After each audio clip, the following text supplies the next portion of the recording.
everyone. I want to welcome you to Good Morning Minute with Angelina. Today I have Jaysa King with me, and she is going to be talking about being unstoppable and what that means to her. And I will go ahead and let Jaysa just introduce herself, if you would. Oh, yes, thank you so much. I'm super excited. I am Jaysa King. I'm the owner of Audacity of Women, my soon-to-be nonprofit KMS Education. Basically, in a nutshell, everything I do. I am also a podcaster. I host events specifically for my ladies to give us another space to be everything we are. My nonprofit side, it focuses on curriculum as well as community involvement. I have my hand in so many things. I'm trying to connect with all kinds of nonprofits just to help expand that idea. But ultimately, I'm super excited to jump into this topic. Awesome. Well, I'm excited because it's been some time since we've gotten back together and just talked. So let's talk a little bit about this topic. It's Unstoppable, the inspiring journey of a woman who turned dreams into reality. So, Jaysa, what were the initial dreams and aspirations featured in your story? If you want to go into your story, you can do that now. But yeah, tell us what those initial dreams were for you. It's crazy because I didn't think I would get here. I have to be completely honest. A lot of the things that I wanted to do happened off of impulse. I've had so many things I've always had my hand in. I have a bachelor's in criminal justice and a master's in elementary education. Totally different sides of the spectrum, but I think for me, it all started out with just jumping in and finding people that were kind of pushing me to do different things. So for my business side, I would post some of my poems and my writings on Facebook and having people tell me, oh yeah, you should do this. And I did. And from there, I would just became fascinated with the business side, with promoting things that I was able to do. And from there, it just went crazy. But honestly, everything that I'm doing now, I don't think that I planned for it. I had no idea where I was going. Even now, I have no idea what's next. I just know I'm super excited for everything I'm doing now. That is awesome. So what is your big picture goal, if I can ask, that vision that just keeps you like looking and open minded for that opportunity as it presents, you just kind of leap into it? Oh man, honestly, it's mentoring. I have really grown interested in that side and really connecting with community. That has been my big picture and what has been motivating me to keep going. The more I've again connected with different people, finding out the different missions for nonprofits that I'm a part of, I love the idea of mentoring and being able to share my story, share my wisdom, and building that bridge because a lot of the things that I've come across in my experience has been that a lot of us don't talk to each other. We don't share that form of understanding that we have things that we can teach another person. Mhm. And that has been my big picture is to have a program or a platform that really focuses on community and really bringing us back together. Oh, that's beautiful. So everybody steps into challenges from time to time throughout their journeys. What were some of the obstacles that you encountered as you pursued your dreams, and how did you overcome them? That's a great question. I would say I've had three that come to mind that were more milestone challenges, I would say. And I guess my first one would have been in college. I ended up failing a class. I know that sounds so crazy, but it was my last class. And I'm the type of person, any obstacle, I feel like it's the end of my world. And I'm okay with that because it actually motivates me in a way. And after getting through that and realizing, okay, things happen, I would say that was my first understanding of trials in your journey. I am big picture all day long. I hate the journey. I hate the small steps because I feel like I know where I'm trying to go and I just want to get there. So having that first real moment that stopped me and made me kind of readjust was huge for my journey. And I guess to skip the second one, it's not as important. I think my most recent one would be my son. I had my son right when I got my career started. and having to stop and then marrying my husband, we relocated. Those were two major things that at my age, I had no idea what I was doing next. I'm like, okay, I knew I had to get my career started. I knew I had to go out here and make something of my degrees. Here I am, I did it. Okay, now I'm completely stopped. So overcoming it, if I'm being honest again, it just happened. I just got to that point where I transitioned out of that funk and feeling like I wasn't able to overcome, or my value was lost because I didn't have this tangible career anymore. Um, and a lot of it came from being open with the people around me, really communicating those experiences, those feelings, and finding a way to step out of myself and seeing that my value and my passion for the things I was trying to do wasn't solely in something that everyone else was doing. It was with my business. It's surrounding myself with things that I absolutely love. So I would say those are my two biggest ones. And it took a lot of soul searching. For sure. And what I hear is it's like one thing kind of hit after another thing that just, and I think we all go through that Yeah. in life. You know, it just seems like, oh, okay, this is happening. And then, oh my gosh, now this is happening. And Yes. um, we can lose focus of vision because then Mhm. we become more focused on the immediate things that are Yes. going on, whatever that is. Mhm. And for us to be successful in really turning our dreams into reality, we have to maintain that focus on the bigger picture, Yeah. regardless of what we're facing, right? Yeah. So, how did you do that? How did you maintain focus and determination throughout all of these challenges you're experiencing? Man, I'm a writer. I write everything. It's so funny. Before we started having our recording session, I was looking at my Google Drive. I type a to-do list almost every day, and it could be the same thing, but for me, it reminds me of what I have to do. And again, that big picture, always seeing the big picture. I may have small tasks in between, but constantly reminding myself of what my goal is and what those tasks might be in between is really motivating for me, and it helps me kind of keep going. Again, I'm very visual. So having that in front of me, whether it's on my computer, whether it's on my wall, that's definitely how I keep going through that journey. That's awesome. And I mean, and writing, I know that we hear it all the time, right? It's Yeah. like journal, write, Mhm. put your vision, take it from the dream world and put it into something tangible that you can see and actually feel. And that is what journaling and writing is. Uh, Right. and then you can maintain it in front of you because if you're off, you know, you think about it, so many other things clutter your mind if you're not Mhm. consciously aware and operating on that frequency. Yeah. So, what strategies or habits did you adopt in order to see your dreams become reality, like to see those come into fruition? What habits did you put in place? What kind of strategies? Any suggestions you could give people that are listening? Over time, I would definitely start with it's going to constantly change. In the beginning, I just wrote and I stuck to that. I made sure that no matter what, I always wrote down what my goal was for the week in connection to my goals, my dreams, and things of that nature. And I can say as of now, it has been expanding that. My tasks that I can no longer do on my own, connecting with people. Who can I surround myself with that can not only help me get into those rooms, but to give me that knowledge, teach me something different because I can't do everything on my own. And I think that is something huge.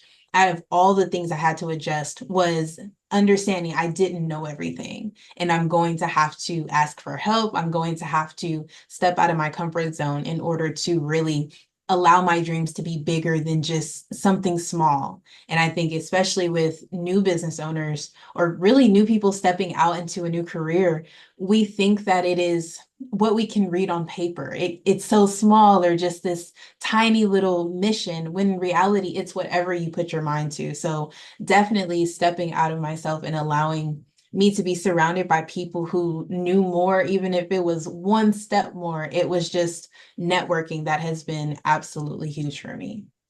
And I think you're mentioning something that I really resonate with because often when we don't have confidence within ourselves or we have that low self-esteem or self-worth, that Mhm. belief system, when we look at people that are way above where we want, like where we aspire to be, right? Yeah. We can often get intimidated Yes. by a group like that. Yeah. But if you are truly seeking and knowing that you want to do something, that you have to Yeah. circle in those environments and with the people that are doing the things that you want to do, Yeah. you have to become, again, self-awareness. And I'll be talking about that in my Good Morning Minute, but self-aware enough to grow confidence to sit there and go, that's what I want to do. So I need Yeah. to surround myself with people that are doing that Mhm. and not be intimidated, but Yes. know that I can grow from their knowledge and being open-minded. I think that is something that is so important because I think for so many, it tends to be that barrier Right. between, staying in the comfort zone or stepping out and really pushing yourself into that next level. Mhm. Uh, so Jaysa, share some of your story with us. Go into it a little bit more and kind of as you're going into it, tell us, what ways did your journey inspire or how can it impact others? Well, okay, so my story began with my books. In high school, I wouldn't say it was the typical experience, but I had a lot of things I was going through as a teenage girl. So I wrote. And like I mentioned, I post them here from time to time, the ones that I felt were amazing. And from there, my books just gave me that sense of freedom.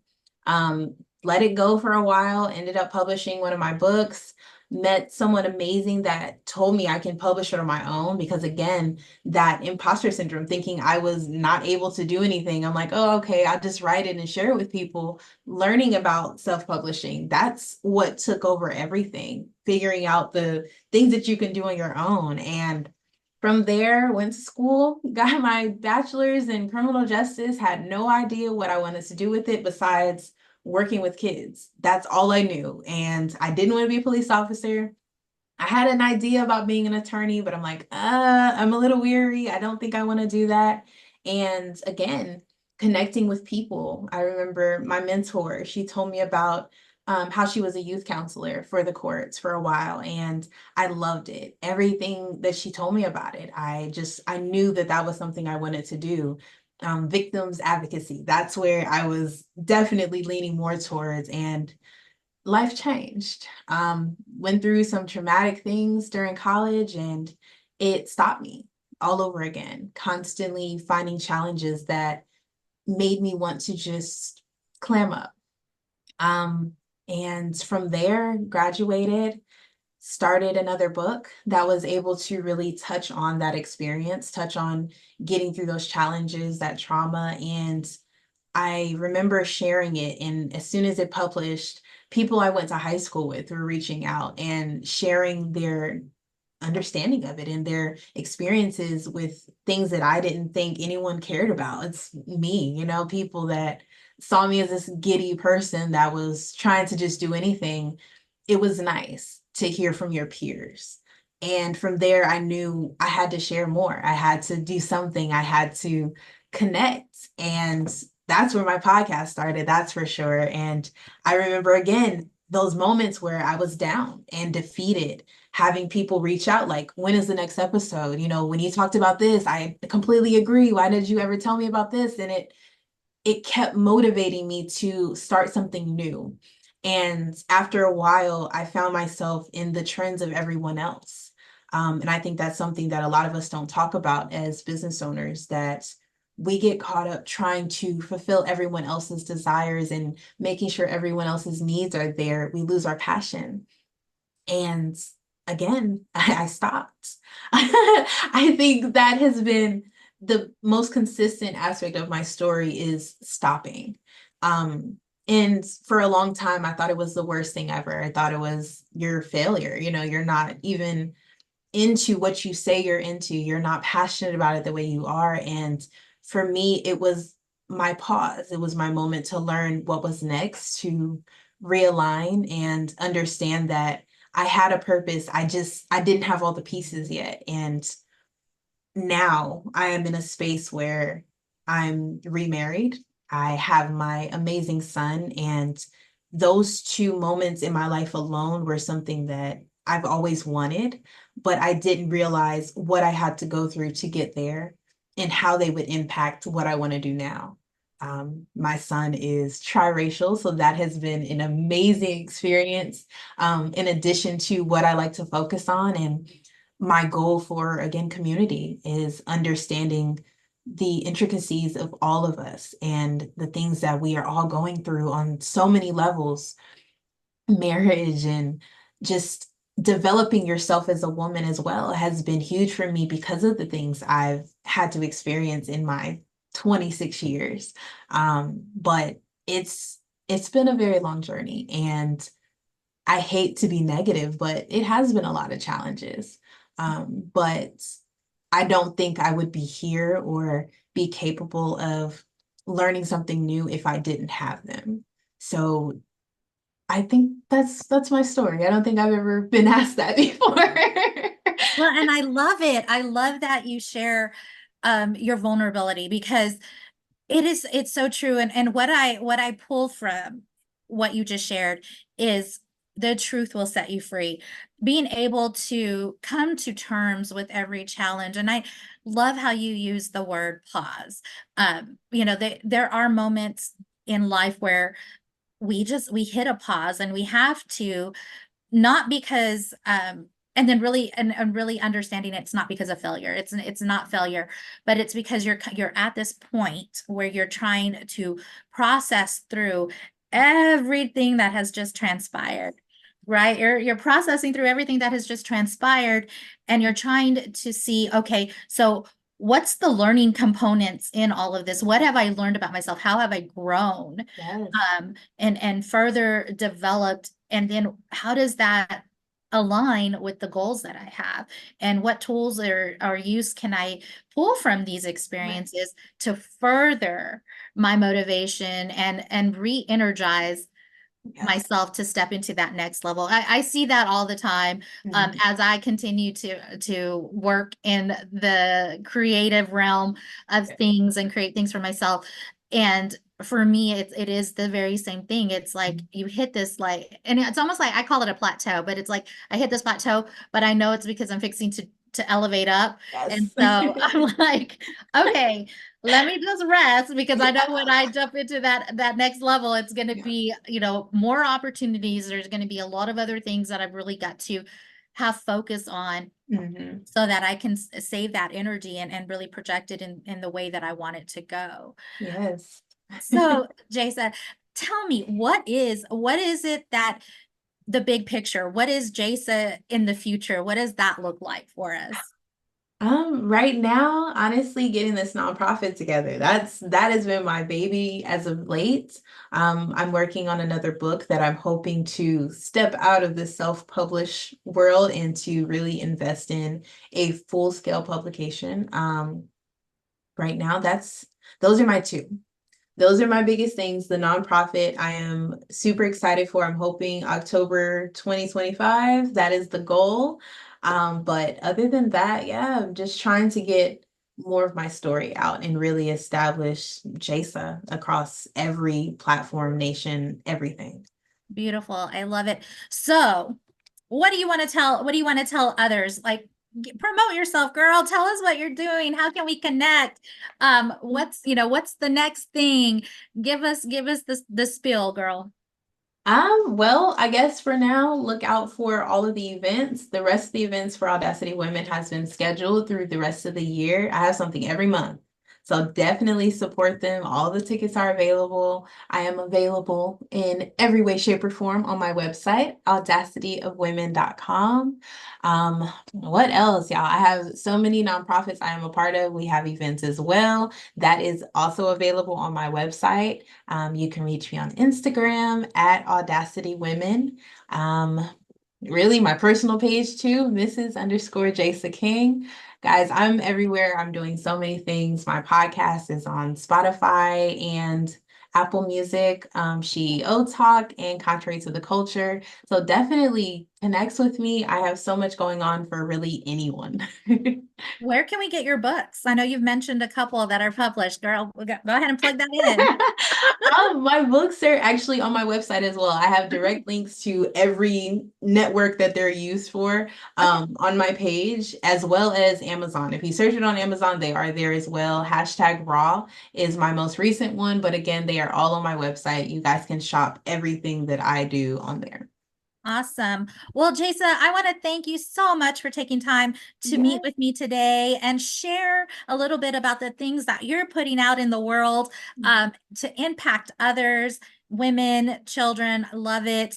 And again, if you're listening, get with Jaysa. She is a wonderful woman creating so much for herself, and she is giving back so much value into our community. Again, thank you so much. This is Angelina Mojica, your life coach, sending you much love, much peace, and many blessings. Yes. Have a good one, guys.